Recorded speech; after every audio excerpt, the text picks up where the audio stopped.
L'histoire algérienne est tissée de figures emblématiques qui incarnent la richesse et la diversité de son patrimoine.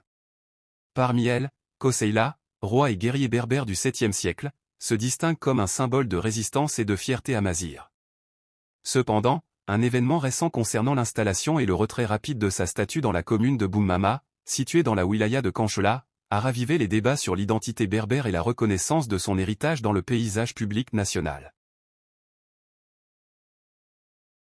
Koseila, chef de la tribu des Aouraba et roi de la confédération des tribus berbères, est une figure centrale de la résistance contre l'expansion omeyyade dans le Tamazra. Allié de la légendaire Dia, et également connu sous le nom de la Kaïna, il s'opposa vigoureusement au général Okba ibn Nafi, architecte de la conquête omeyyade dans la région. Sa coalition avec d'autres tribus amazighes visait à préserver l'indépendance culturelle et politique des Berbères face à une puissance militaire supérieure. La lutte de Koseila, bien que déterminée, se termina tragiquement en 688 ou 690 selon certaines sources, lorsqu'il fut tué lors d'un affrontement décisif contre les forces omeyyades. Sa mort marqua la fin d'une résistance organisée, mais son héritage perdure dans la mémoire collective amazigh.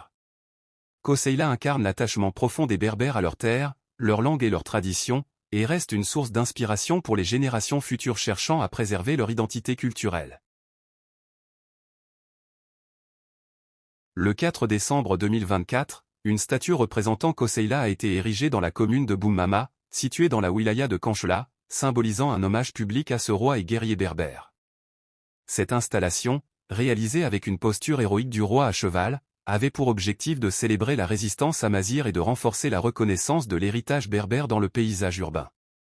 Cependant, à la surprise générale, la statue a été retirée le soir même de son installation.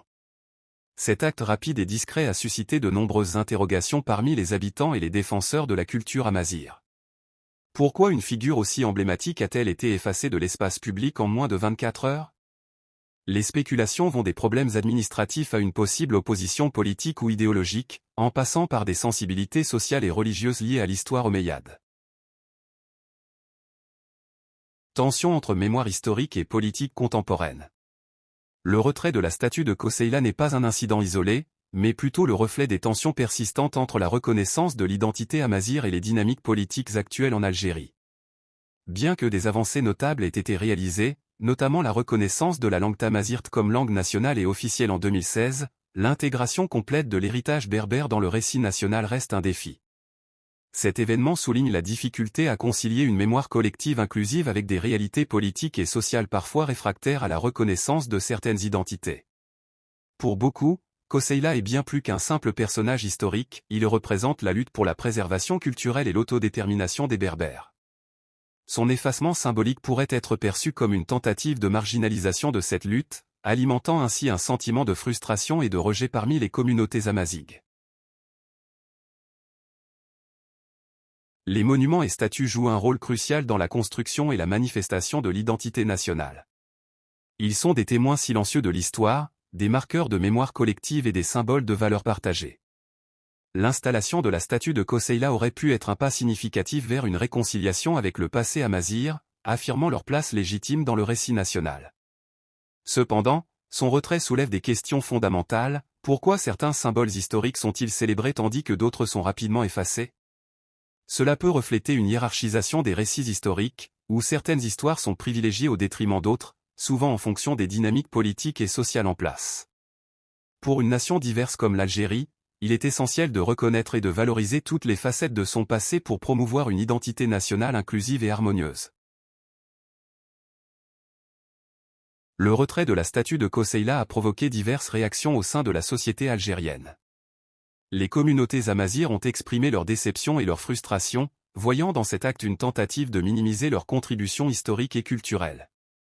Les médias locaux et les activistes amazighes ont également pris position, dénonçant ce qu'ils perçoivent comme une régression dans la reconnaissance des symboles amazighes. D'un autre côté, certaines voix au sein des autorités locales ont évoqué des raisons administratives ou de non-conformité aux procédures d'installation des monuments. Cependant, ces justifications sont souvent perçues avec scepticisme par ceux qui estiment que l'effacement de la statue va au-delà de simples questions bureaucratiques, touchant au cœur de la reconnaissance culturelle et identitaire. Cet événement soulève également une question plus large, l'Algérie est-elle prête à embrasser pleinement toutes les composantes de son histoire multiculturelle? Ou est-elle encore en train de naviguer entre des récits concurrents qui reflètent les diverses identités présentes sur son territoire? L'histoire de Koseila est celle d'un homme courageux qui a lutté pour la liberté et la préservation de son peuple face à une domination étrangère. Le retrait de sa statue est perçu par beaucoup comme un symbole de l'effacement des identités marginalisées dans le récit national algérien. Cependant, cet événement peut aussi être une opportunité pour engager un dialogue plus profond et constructif sur la mémoire et l'identité en Algérie. Pour construire une identité nationale véritablement inclusive, il est crucial de reconnaître et de valoriser toutes les composantes de l'histoire algérienne, y compris celles qui ont longtemps été négligées ou marginalisées. En intégrant pleinement l'héritage amazigh dans le récit national, l'Algérie peut non seulement honorer son passé, mais aussi renforcer son unité en célébrant sa diversité culturelle. La mémoire collective ne doit pas être écrite en effaçant certains chapitres, mais en les intégrant harmonieusement pour refléter la richesse et la complexité de l'histoire du pays. Comment l'Algérie peut-elle réconcilier toutes les facettes de son histoire sans effacer certaines identités?